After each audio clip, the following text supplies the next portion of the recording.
भाग 2 बात करता है नागरिकता की, और यहाँ हमें बताया गया कि जब हमारा भारत का संविधान लागू हुआ तो किसी को नागरिकता कैसे मिलती। तो इसी से रिलेटेड है हमारा आर्टिकल 5 यानी कि अनुच्छेद 5, जो बताता है संविधान के प्रारंभ पर नागरिकता। तो कह रहे हैं कि इस संविधान के प्रारंभ पर प्रत्येक व्यक्ति, हर वो व्यक्ति जिसका भारत के राज्य क्षेत्र में अधिवास है मतलब जो यहाँ रहता है, और मतलब आप यहाँ पर रहते भी हों, और इसके साथ साथ क जो भारत के राज्य क्षेत्र में जन्मा था, आप यहाँ रहते हैं और अगर आपका जन्म यहाँ पर हुआ था तो आपको नागरिकता मिल जाएगी। या ख जिसके माता पिता में से कोई भारत के राज्य क्षेत्र में जन्मा था। तो यहाँ क्या कहना चाहते हैं कि या आपका यहाँ निवास है और आपके माता पिता में से कोई एक का यहाँ पर जन्म हुआ था। या तीसरा क्लॉज होना चाहिए क्या, कि आपका यहाँ पर अधिवास है और जो ऐसे प्रारंभ से ठीक पहले कम से कम 5 साल तक भारत के राज्य क्षेत्र में मामूली तौर से निवास कर रहा है, तो ऐसे व्यक्ति को क्या हो जाएगा, भारत का नागरिक माना जाएगा, यानी कि वो भारत की नागरिकता उनको मिल जाएगी। वहीं जो आपका आर्टिकल 6 यानी कि अनुच्छेद 6 जो है वो बात करता है कि पाकिस्तान से अगर आप भारत आ रहे हैं, क्योंकि आपको पता है कि जब हम आज़ाद हुए थे तो भारत के टुकड़े हुए थे, भारत और पाकिस्तान 2 जो है आपके देश बने थे। तो कह रहे हैं कि पाकिस्तान से भारत को प्रव्रजन करने वाले कुछ व्यक्तियों के नागरिकता के अधिकार, कि आप पाकिस्तान से जब आप इंडिया आ रहे हैं तो आपको नागरिकता कैसे मिलेगी, ये आपको अनुच्छेद 6 में बताया गया है, जो कहता है कि अनुच्छेद 5 में किसी बात के होते हुए भी, हम 5 में चाहे जो भी बात कर रहे हैं, कोई व्यक्ति जिसने ऐसे राज्य क्षेत्र से जो इस समय पाकिस्तान के अंतर्गत है, मतलब पहले तो वो भारत का ही पार्ट था ना, अब वो पाकिस्तान के अंतर्गत है, तो भारत के राज्य क्षेत्र को प्रवचन किया है। प्रवचन किया है मतलब आप वहां से यहां आ रहे हैं, तो इस संविधान के प्रारंभ पर भारत का नागरिक समझा जाएगा। तो जब ये कॉन्स्टिट्यूशन लागू हुआ तो वो क्या होगा, वो यहाँ का नागरिक समझा जाएगा। लेकिन है क्या, शर्तें क्या है, क यदि वह अथवा उसके माता पिता में से कोई, अथवा उसके पितामह या पितामही, या मातामह या मातामही, सिंपल सा है कि दादा दादी या नाना नानी में से कोई एक जो है मूल रूप से यथा अधिनियमित भारत शासन अधिनियम 1935 में परिभाषित भारत में जन्मा था, तो आप यहाँ के नागरिक होंगे अगर आप या आपके माता पिता या आपके नाना नानी दादा दादी में से कोई जो है 1935 का जो भारत था उसमें जन्मा था। या ख कि जबकि वह व्यक्ति ऐसा है, वो व्यक्ति कौन है, जो 19 जुलाई 1948 से पहले इस प्रकार प्रवचन किया है, मतलब यहाँ आ गए हैं, और तब यदि वह अपने प्रवचन की तारीख से भारत के राज्य क्षेत्र में मामूली तौर पर निवास कर रहे हैं, आप यहाँ आ गए तब से आप यहाँ रह रहे हैं, तो आपको नागरिकता मिल सकती है। और दूसरा क्या है कि आप जो है 19 जुलाई 1948 के बाद यहाँ आए हैं, मतलब 19 जुलाई 1948 को आए हों या इसके बाद आए हों, और आपने जब यहाँ पर प्रवचन किया तो उसके बाद क्या है, वो नागरिकता प्राप्ति के लिए भारत डोमिनियन की सरकार द्वारा विहित प्रारूप में और रीति से उसके द्वारा इस संविधान के प्रारंभ से पहले ऐसे अधिकारी को, इसके लिए जो अधिकारी नियुक्त किए गए थे, उस सरकार ने इस प्रयोजन के लिए नियुक्त किया है, आवेदन किए जाने पर उस अधिकारी द्वारा भारत का नागरिक रजिस्ट्रेट कर लिया गया है। आप यहाँ आए 19 जुलाई या 19 जुलाई 1948 के बाद, उस दिन आए या उस दिन के बाद आए, और आपने क्या किया, यहाँ पर जो भी ऑफिसर अपॉइंट किए गए थे इस काम के लिए, उनके यहाँ आपने रजिस्ट्रेशन करवाया है, और उसके बाद जो है आप अगर यहाँ 6 महीने तक रहते हैं तो उसके बाद आपको क्या होगा, सिटीजनशिप मिल जाएगी। तो परंतु यदि कोई व्यक्ति अपने आवेदन की तारीख से ठीक पहले कम से कम 6 माह भारत के राज्य क्षेत्र में निवासी नहीं रहा है, तो वह इस प्रकार रजिस्टर नहीं किया जाएगा। तो आप ऑफिसर के पास आएँ, रजिस्ट्रेशन करवाएं, 6 महीने रहें, तो आपको यहाँ की नागरिकता मिल जाएगी।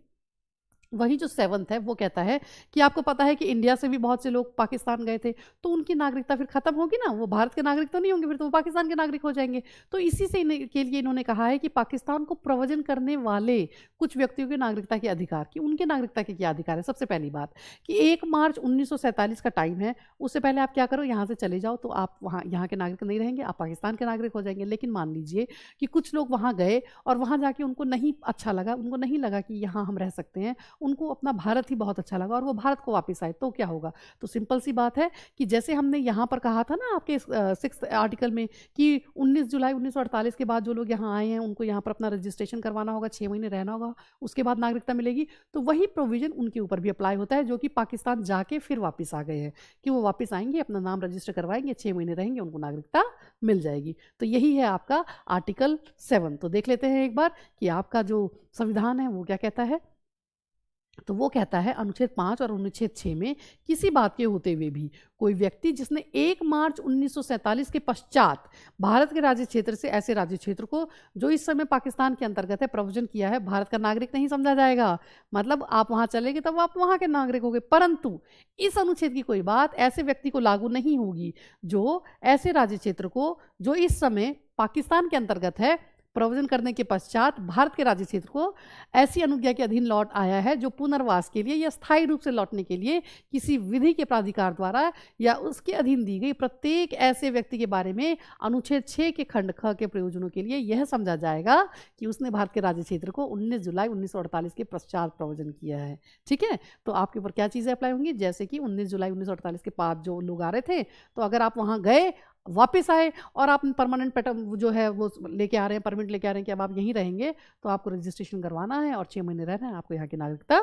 मिल जाएगी। फिर है 8th क्लॉज जो बताता है कि हमने अभी तक तो जो बात की थी कि भारत के नागरिक और पाकिस्तान के नागरिक के बारे में कि वहाँ से आप आए हैं और तो आपको कैसे मिलेगी, लेकिन इसके अलावा और किसी फॉरेन स्टेट या और किसी जो आप देश में रहते हैं और वहाँ के लोगों को अगर यहाँ की नागरिकता चाहिए तो क्या होगा, तो सिंपल सा कुछ नहीं है, आपको वहाँ पर जाके एम्बेसी में, इंडियन एम्बेसी में जाना होगा और वहाँ पर बताना होगा कि आपको यहाँ की नागरिकता लेनी है, अपना नाम रजिस्टर करवाएं और अगर आपने ऐसा किया है तो यहाँ पर आप जब आएंगे तो आपको नागरिकता मिल जाएगी। तो वही है कि भारत के बाहर रहने वाले भारतीय उद्भव जो हैं, रियल में भारतीय जिनका उद्भव है, कि कुछ व्यक्तियों के नागरिकता के अधिकार, तो उनके क्या अधिकार है, तो अनुच्छेद 5 में किसी बात के होते हुए भी कोई व्यक्ति जो या जिसके माता पिता या पितामह या पितामही या मातामह या मातामही, मतलब आप या आपके माता पिता या नाना नानी या दादा दादी में से कोई भी जो यहाँ के नागरिक रहे मूल रूप से यथा अधिनियमित भारत शासन अधिनियम 1935 में परिभाषित भारत में जन्मा था, तो कोई भी आप, आपके माता पिता या आपके दादा दादी नाना नानी में से कोई भी जो यहाँ जन्मा था और जो इस प्रकार परिभाषित भारत के बाहर किसी देश में मामूली तौर पर से निवास कर रहा है, लेकिन अभी आप कहाँ निवास कर रहे हैं कि भारत के बाहर निवास कर रहे हैं, भारत का नागरिक समझा जाएगा कब, यदि वह नागरिकता प्राप्ति के लिए भारत डोमिनियन की सरकार द्वारा या भारत सरकार द्वारा विहित प्रारूप में और रीति से अपने द्वारा उस देश में जहाँ वह तत्समय निवास कर रहा है भारत के राजनयिक यानी एम्बेसडर या काउंसिल प्रतिनिधि को इस संविधान के प्रारंभ से पहले या उसके पश्चात आवेदन किए जाने पर ऐसे राजनयिक या काउंसिलीय प्रतिनिधि द्वारा भारत का नागरिक रजिस्ट्रेट कर दिया गया, तो वहाँ आप जाएंगे, रजिस्ट्रेशन करवाएंगे, फॉर्म भरेंगे, वो अगर आपको रजिस्टर कर देते हैं तो फिर आप यहाँ पर आके नागरिकता ले सकते हैं। वहीं जो आपका 9th क्लॉज है वो क्या कहता है, वो कहता है कि अगर आपने किसी विदेशी राज्य की या आपने नागरिकता ले ली है, किसी और देश की नागरिकता ले ली है, तो आपकी यहाँ की नागरिकता अपने आप खत्म हो जाती है। तो वही है आपका आर्टिकल 9 जो कि कहता है विदेशी राज्य की नागरिकता स्वेच्छा से अर्जित करने वाले व्यक्तियों का नागरिक ना होना। तो यदि किसी व्यक्ति ने किसी विदेशी राज्य की नागरिकता स्वेच्छा यानी अपनी मर्जी से अर्जित कर ली है तो वह अनुच्छेद 5 के आधार पर भारत का नागरिक नहीं होगा और अनुच्छेद 6 या अनुच्छेद 8 के आधार पर भारत का नागरिक नहीं समझा जाएगा। ठीक है जी, तो अब आप यहाँ के नागरिक नहीं होंगे, कहीं की ले ली तो यहाँ के नहीं हो। वही जो आपका अनुच्छेद 10 है वो क्या बताता है, वो बताता है नागरिकों के अधिकार का बना रहना, कि आपको नागरिकता तो मिल गई लेकिन ये अधिकार आगे कैसा बना रहेगा, तो सिंपल सी बात है कि उन्होंने ये अधिकार जो है संसद को दिया है कि नागरिकता आगे कैसे बनी रहेगी, उसके लिए जो भी प्रोविजन बनाने हैं वो कौन बनाएगा, तो संसद बनाएगी। तो चलिए ज़रा देख लेते हैं कि प्रत्येक व्यक्ति जो इस भाग के पूर्वगामी उपबंधों में से किसी के अधीन भारत का नागरिक है या समझा जाता है, ऐसी विधि के उपबंधों के अधीन रहते हुए जो संसद द्वारा बनाई जाए भारत का नागरिक बना रहेगा। तो किसको ये पावर मिलती है, ये पावर मिलती है आपके संसद को। वहीं 11th जो है 11वां जो है वो क्या कहता है कि संसद द्वारा नागरिकता के अधिकार का विधि द्वारा विनियमन किया जाना, कि कोई भी विधि जो बनानी है या उसका जो विनियमन करना है वो कौन करेगा, तो वो करेगी आपकी संसद, और वो करती भी है। तो इस भाग के पूर्वगामी उपबंधों की कोई बात नागरिकता के अर्जन और समाप्ति के तथा नागरिकता से संबंधित अन्य सभी विषयों के संबंध में उपबंध करने की संसद की शक्ति का अल्पीकरण नहीं करेगी। मतलब किसके पास पावर है, तो संसद के पास पावर है। तो ये तो है आपके आर्टिकल 5 से 11 तक जो आपको बताते हैं कि जब हमारा संविधान लागू हुआ, जब हम आज़ाद हुए, संविधान लागू हुआ तो यहाँ की नागरिकता कैसे मिलती, और यहीं पर 11वें में इन्होंने आपको बता दिया है कि आगे कैसे रहेगा, तो संसद बताएगी। और इसी के तहत संसद जो है वो क्या करती है, सिटीजनशिप एक्ट लेके आई थी 1955 में, और उसमें बाद में फिर क्या हुआ, तो 86, 2003, 5 में, और फिर 15 में, फिर 19 में क्या हुआ, तो इसमें कुछ जो है संशोधन भी किए गए, जिनकी बात हम करेंगे नेक्स्ट वीडियो में।